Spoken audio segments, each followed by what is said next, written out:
Okay, my name is Katelyn Taylor, and I'm 31 years old. I'm currently incarcerated in West Tennessee State Penitentiary for double murder. So this is the story of how I decapitated my grandmother. I was born in a small town in Tennessee. I stayed with my grandparents often as a child until my mom found out I was being sexually abused. She then moved my younger brother and I to Mississippi. We lived in Oxford for a while, then we moved to Pontotoc, where I would eventually graduate high school. I went to North Pontotoc and was an AB student. I was kind of popular, but I was often bored and distracted, so I skipped school regularly. I had good grades, so they really let me do whatever I wanted. Back then, I smoked a little pot here and there, took some Xanax bars, stuff like that, but, nothing big. I sold both on the side to have a little extra cash, and I had a good time in high school, partied every chance I got, and most parties were at my house. Those were good times. So I graduated in 2010 and then went to a local community college. Went to Itawamba Community College a few years, then ended up getting pregnant with my son, who I had in 2012. I had applied to nursing school even though I didn't think I would be chosen because thousands of people had applied and only 500 would make it. I had just started a new job and then got accepted into nursing school with a newborn. So I ended up quitting the job, starting nursing school, and turns out it was way harder than I thought it was going to be, especially with a newborn. So I dropped out and just went back to raising my little boy. And in this time, I'm keeping in touch with my family in Tennessee. So a few years passed, and I had bought a home and settled down in Tupelo. I was working, and my son was going to school. Everything was good. It was actually the happiest I'd ever been, and I was sober. So then I met this guy at a party, and things ended up getting serious, and I moved him in a few months later. And for the holidays, my grandparents would come down from Tennessee to my house and share the holidays with us. But something just wasn't right. It was like they kept trying to, sabotage us and ruin things for my son and I by, excluding me. Just an example, at Easter, I'd stayed up late and set everything up for my son to wake up to the gifts from the Easter bunny. But then they, didn't even come and wake me up the next morning, even though they were up way before him. Just little things like this kept putting up red flags, if you will. So then at Christmas, they made a huge scene in front of my little boy and my boyfriend after being asked about hiding something from me. It ends with them chasing me to my room, hovering over me, hitting me, with my son in the next room scared to death, me afraid for my life, with my boyfriend in the next room with my son trying to keep him calm. It was a real life nightmare. I told my grandma just to get the F off of me at that point, and she puts her hand over my mouth, obstructing my breathing, so I bite her, and she runs straight to my 5-year-old son, yelling at him, saying, "Look what your mom did to me. Look what your mom did to me." It was crazy. This is how everything got started. After that, I just asked him to stay away from my son and I. So the next thing I know, my great-grandma passes away in Tennessee, and my grandparents don't even tell me about it.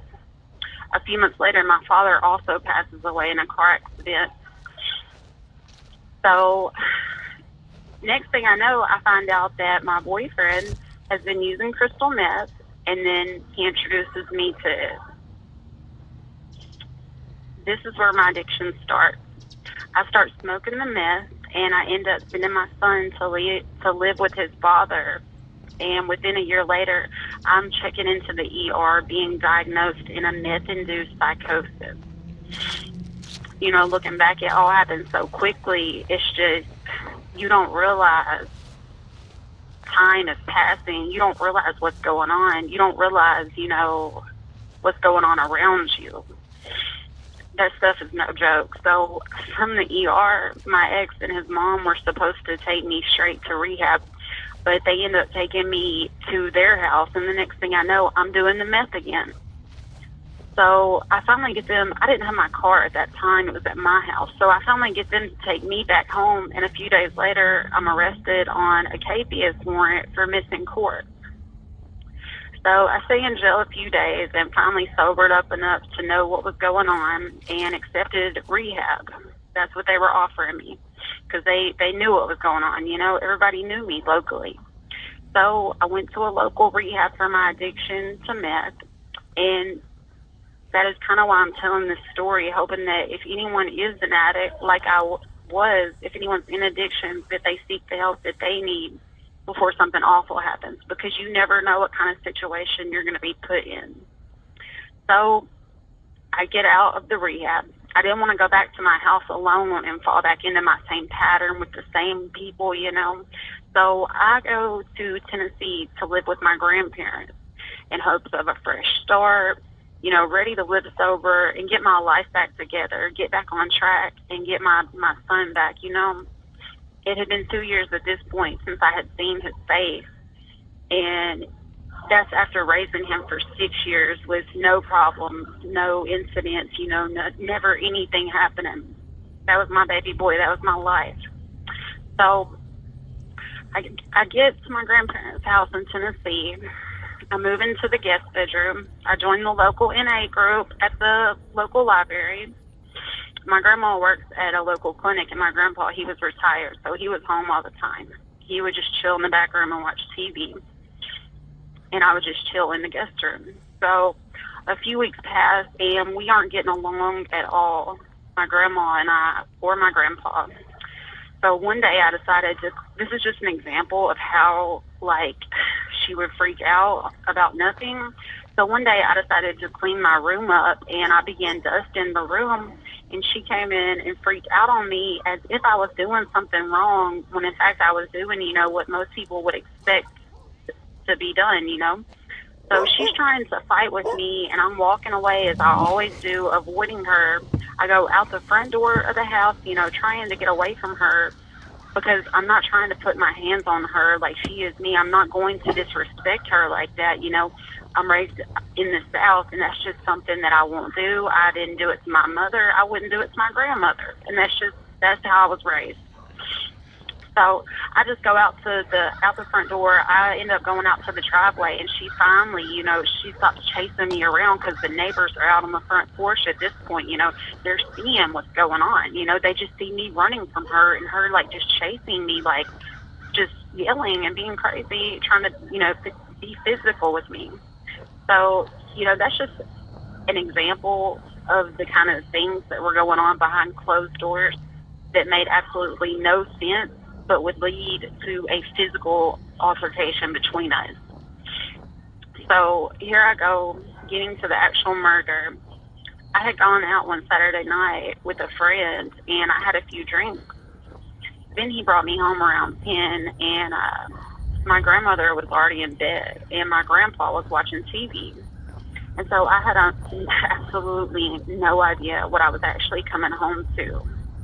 I'm still, to this day, not sure what they were so mad about, what they had been told by someone maybe, or maybe they had gotten to a fight about me or over me or something, but something had clearly happened since I left earlier that night.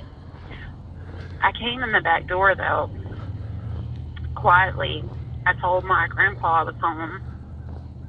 I went on back to my room. I made a soda, and I get back into my room. I turn around from setting my soda down, and they both come in behind me. They push me down on the bed, yelling at me, just trying to physically hold my hands down beside my waist, telling me that they want my purse, which I had set behind me. They wanted my cell phone. I have no idea what's going on. I try to get my cell phone out and hide it from them while they're steadily trying to hold me down. what they are mad about, like I say, I have no idea. And so for the first time, I decided to finally fight back. At this point, I'm just so tired of it, and I'm backed into a corner, if you will. So I decided that this is going to be, I'm going to fight back. So I kicked my grandpa off of me, and I pushed my grandma back into the dresser. My grandpa falls down, and my grandmother goes into the next room. She gets the gun from the nightstand. I walk in behind her. She turns around, points the gun at me, her hand on the trigger. As I'm walking in, she's pointing this gun at me. I try to knock the gun out of her hand. She stumbles with it. I grab the gun and shoot her 3 times. Then I turn around and my grandpa's coming at me, so I shoot him twice. And then I turn around to my grandmother. I tell you, she's coming out of the kitchen as I'm walking in with a knife coming at me to my face, to my chest. I was so scared. She tries to stab me, so I grabbed the knife in the air and ended up cutting my hand real bad. I turned the knife on her, and that's when I split her throat. At this point, I was so scared, I literally blacked out. But they say that I stabbed her in the neck to the point of decapitation in the kitchen floor. I just kept thinking in my head, how this was not going to happen again, how they were not going to attack me again, how I was never going to have to go through this again, how I would never fear for my life and safety again. The DA and, my counsel, and they didn't really believe my story, but TBI supported it all. All the evidence supported it. And there are people who saw firsthand what was truly going on behind closed doors. There are people that know my struggle. There are people that know what I was going through and had been going through for years with my grandparents. I ended up leaving that night. I left the scene, and I was eventually arrested the following Monday afternoon at a friend's house. None of this, keep in mind, was premeditated. I was simply responding to being attacked.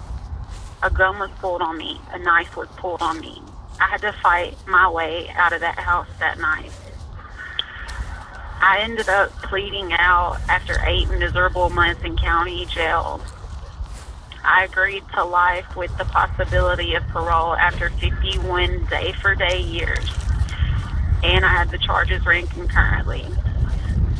I know one day I'll get out. I just have to keep that positive mindset. I'm not a bad person at all. I've never done anything like this. I'm not even, I'm just not that type of person. I'm not even a violent person. I'm just a normal person that was put in a bad situation and did a bad thing. All I could do is ask God for forgiveness, and I know that He has forgiven me, and that's all I can ask for. I just want to say, if my son watches this, just know that your mama loves you and always will, and shout out to my mama.